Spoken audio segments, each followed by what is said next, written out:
dia, graça e paz. Bom sábado.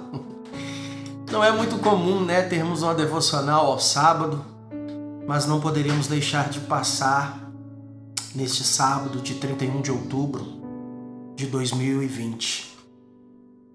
Nós estamos comemorando 503 anos da Reforma. E foi algo interessante porque nós passamos boa parte das nossas semanas, desse mês de outubro, meditando num devocional de Charles Spurgeon. Spurgeon, que era um inglês, nascido na cidade de Kelvedon, 19 de junho de 1834. Então, para pensar, já se vão 2 séculos.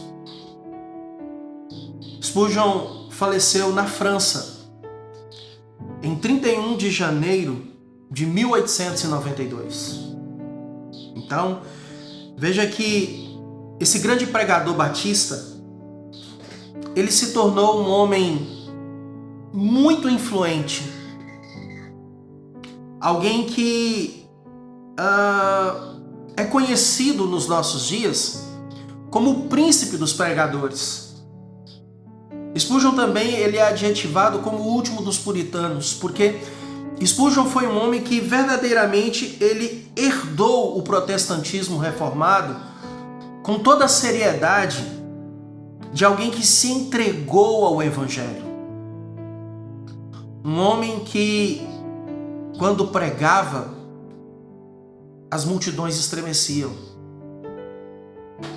Tanto é que o legado de Spurgeon, ele até hoje é muito vívido. Se nos devocionais você pôde aprender, imagine você tendo a oportunidade de ouvir os seus sermões. E se teve algo que Spurgeon se posicionou no seu tempo, foi contra a tendência existente de uma teologia liberal e pragmática. Spurgeon se tornou um forte opositor nos seus dias desta teologia.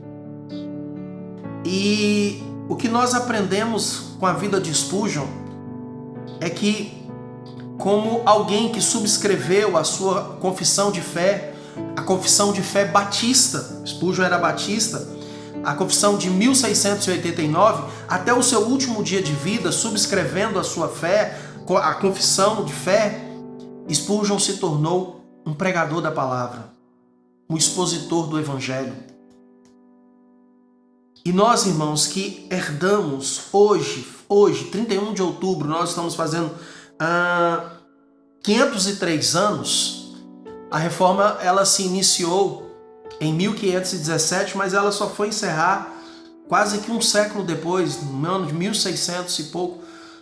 E prestem bem atenção, porque um monge se levantou contra a venda das indulgências.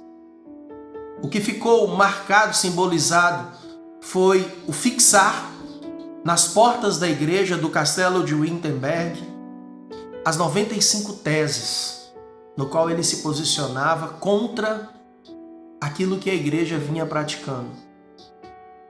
E tudo começou quando a palavra de Deus explodiu no seu coração. É por isso que a reforma protestante ela é marcada como um movimento de volta às Escrituras.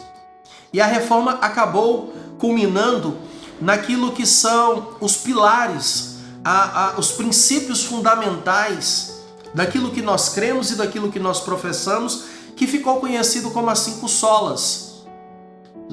Solas, entenda por somente. Somente a fé, somente as Escrituras, somente por Cristo, somente pela graça, glórias somente a Deus.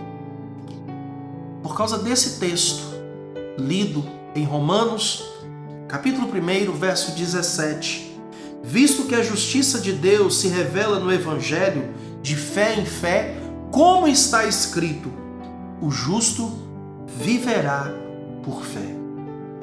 As palavras do apóstolo Paulo eram palavras que estavam estribadas no pensamento do profeta Abacuque, no qual o Espírito de Deus o inspirou a escrever no seu livro, Abacuque, capítulo 2, verso 4, eis o soberbo, sua alma não é reta nele, mas o justo viverá pela sua fé. Então, essa reforma protestante, ela é um retorno às Escrituras. E para os nossos dias, passado 503 anos, passados 5 séculos, nós precisamos urgentemente voltar às Escrituras. Assim como Spurgeon, nós precisamos combater o liberalismo teológico, o pragmatismo. Isto, meus irmãos, não anula estarmos contextualizados, mas isso nos implica a vivermos pela fé, confiados em Deus, de que nós estamos aqui como Igreja de Cristo para fazermos a diferença, para que a nossa vida seja uma expressão desta verdade que a tantos ela contagiou, que a tantos ela proveu influência ao ponto de transformar o hábito dos homens em entregar-se totalmente a Deus, não importando-se nem mesmo com a sua vida. Por isso, a inversão de valores que nós temos vivido nos nossos dias, eles precisam ser combatidos. Mas preste bem atenção. Tudo isso para que eu e você, cada um de nós, voltemos ao Evangelho, voltemos às Escrituras, voltemos à Palavra de Deus. Nós precisamos nos fundamentar cada dia mais na vida em Cristo e não no homem. Nós estamos vivendo dias de extremo antropocentrismo e jamais abandonar o nosso culto teocêntrico.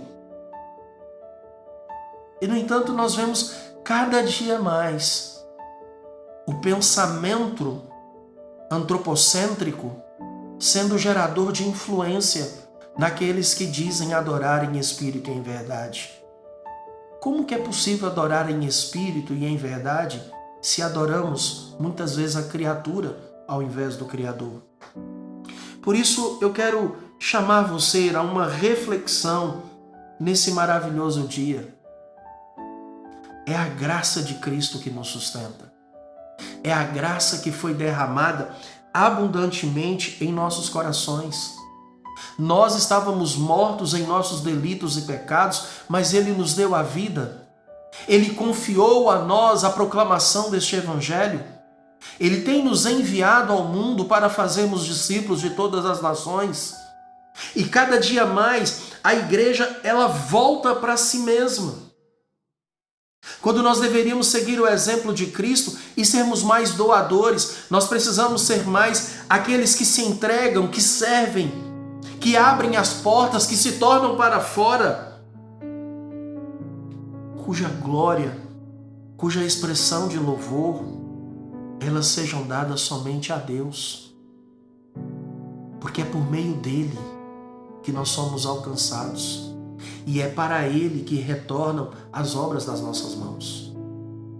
Não há sucesso, não há glória humana, não há nada de nós mesmos que não seja recebido do trono da graça.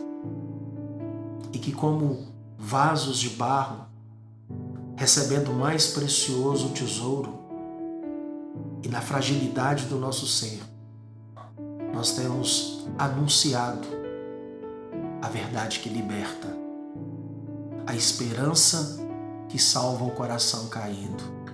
Cristo Jesus, o Filho de Deus, que veio ao mundo perdoar o pecado de todo aquele que nele crê e que, arrependido das obras mortas da carne, com o coração crê e com a boca confessa e se entrega totalmente a Deus para viver em santidade, em retribuição ao amor divino que um dia foi derramado em nosso coração através do sangue de Jesus.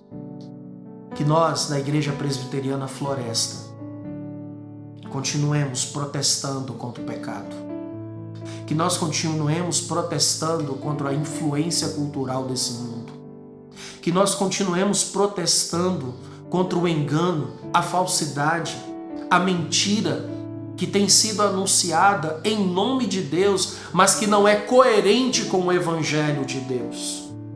É por isso, meu amado irmão, que nós estamos aqui para viver aquilo que o apóstolo Paulo nos ensinou.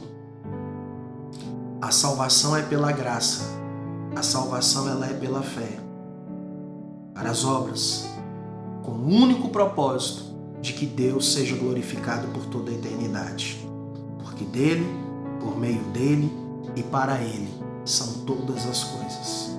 A Deus, portanto, honra, glória e louvor, agora e pelos séculos dos séculos. Que sejamos reformadores, reformando em todo o tempo, até que um dia ele volte e nos encontre prontos, aptos, adornados, ataviados para as bodas celestes. Que o Senhor te abençoe. Feliz dia da reforma. Que o seu coração jamais se aparte da graça de Cristo. Bom sábado. O Senhor é contigo.